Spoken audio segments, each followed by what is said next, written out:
Hey, wonderfully blessed. I am so excited you have tuned into this channel. Let's just go on and dive into a message that's designed to empower you, equip you, and give you the tools to win in life. You see, so many times we look at the projected image of destiny. And a lot of times we get in that place that we're questioning God. Or in that place that's seeing that God has given an impossible task to unlock his possibilities. And so no matter where you at with your destiny journey, just know this. God had a plan when he created you. There was a plan of God in his mind when he called you forth. And when he decided this is the area of the supply that I have poured into her to solve this problem, or maybe you're a male or female, whatever it is, that God has given you the tools. It is our job to operate with faith. Be determined that no matter what it looks like, I'm going to produce everything God said. Because with God's help, there is no impossible. There is nothing impossible for me to do, to achieve, and to be. And so you break the walls down of those who said that you couldn't do it. You couldn't have it. You couldn't be it. You take a hold of what God said. Now the question is, did you believe what God said? Did you believe that he's able to do exceedingly abundantly above all that you ask or think?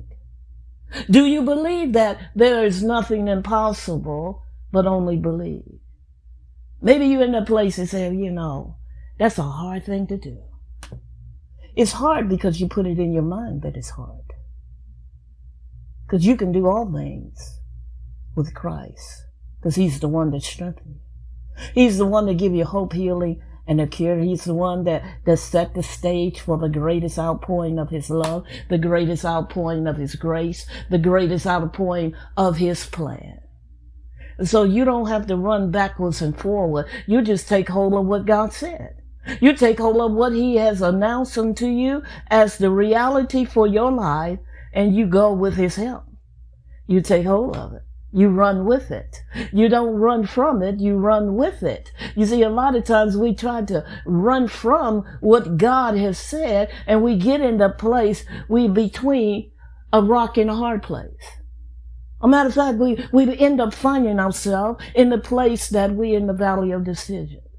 In that valley of decision, we're trying to figure life out. We're trying to do what we think we ought to do. And then we realize that that's the very place that got us in this trouble. Because we tried to do life on our own. We tried to make it to be what we think with an earthly mind. What we think that others would say, wait a minute, this must be what they meant. This must be what it should have been. Instead of going back to the drawing board and finding out, God, redefine what you have already said is mine. Redefine what is that this is the solution to the problem that is in the earth, and you entrusted me with it. You see, the abilities to dream and to imagine and to create vision of the future is a unique gift. You see, it's likely but no other creation on the planet to possess. It is God's gift to us as a human being. So if we feel like we have lost the abilities to dream, we need to take a look at the one who gave us the divine qualities and quantity in the first place. You see, God dreamed it. You say, what? He dreamed of you, and all you could do could be before you was born. He knew that you had the abilities because he put the abilities in you. He created you to be unique. So there has never been, nor will there ever be, another like you. And so God wants to open your eyes to all that he can do with your life. I don't care how many people told you, your mama, your daddy, your neighbor, or whosoever, your Aunt Sue, your Uncle Tom, whoever it was, told you, you'll never make much of a life. The more that you allow that to record in your spirit, man, the more you start believing it. You start believing it. But God has a dream. And he's still dreaming that dream. Big dreams of you. Not the little dreams, but big dreams of you. You see, our world is not always kind to dreamers. But I want to remind you of something. The master dreamer who has an imagination and creativity for greater than my own dreams.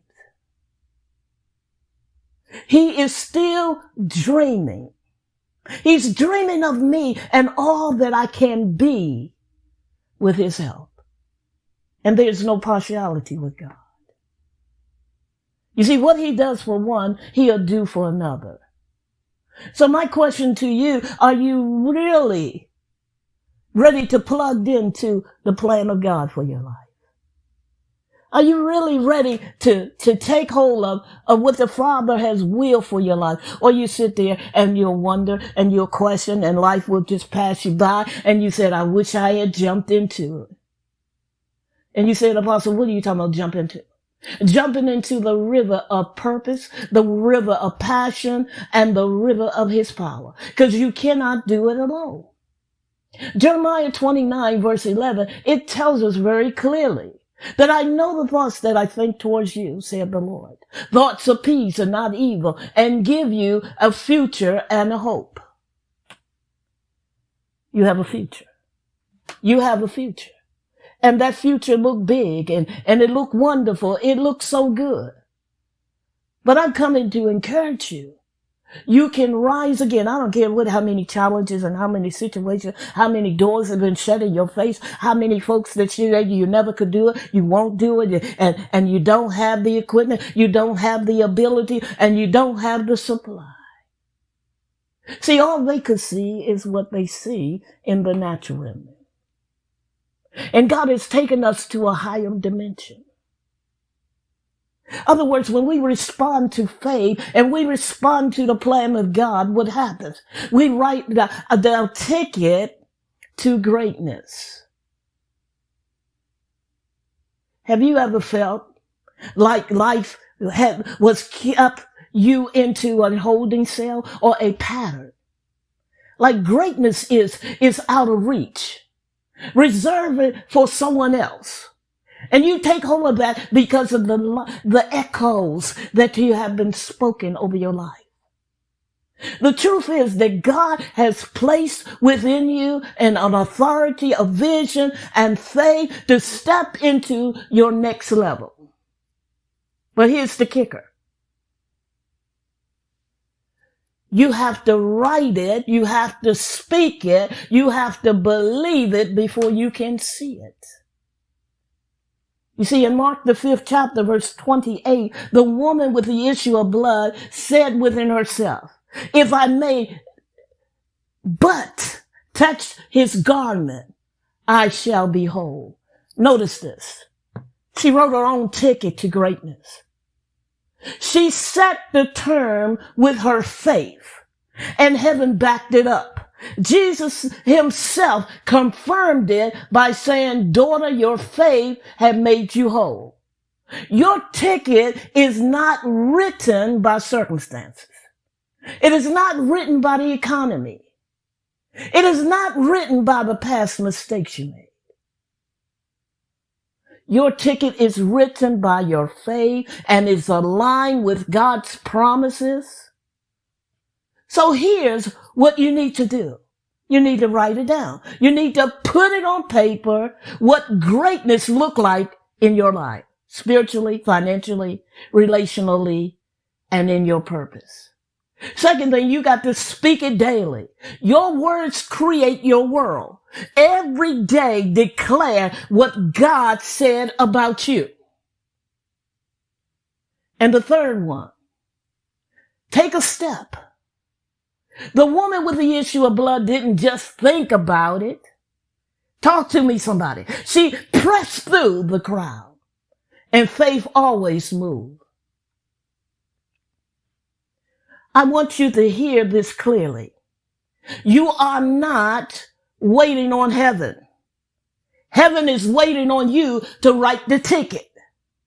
Your greatness is not in the distance. It is in your decision. So pick up the pen of faith and start writing today. Now, if this message bless you, go ahead and hit the like button, subscribe, share with someone who may need to hear this and be pushed into greatness. And drop a comment saying, I am writing my ticket today. Let's be the generation not to kick people down when they don't have the abilities to arise. Let's encourage one another to step into all that God had designed for us. Family, remember this. Greatness isn't accidental. It's intentional. Write it down, declare it, live it out. Until the next time, keep walking in faith and living in purpose. And like we always close with, let's depopulate hell and overpopulate heaven for our King's glory. Let's be the generation that win kingdom style and give God all the glory. Remember, Jesus is Lord. He has a great plan for you.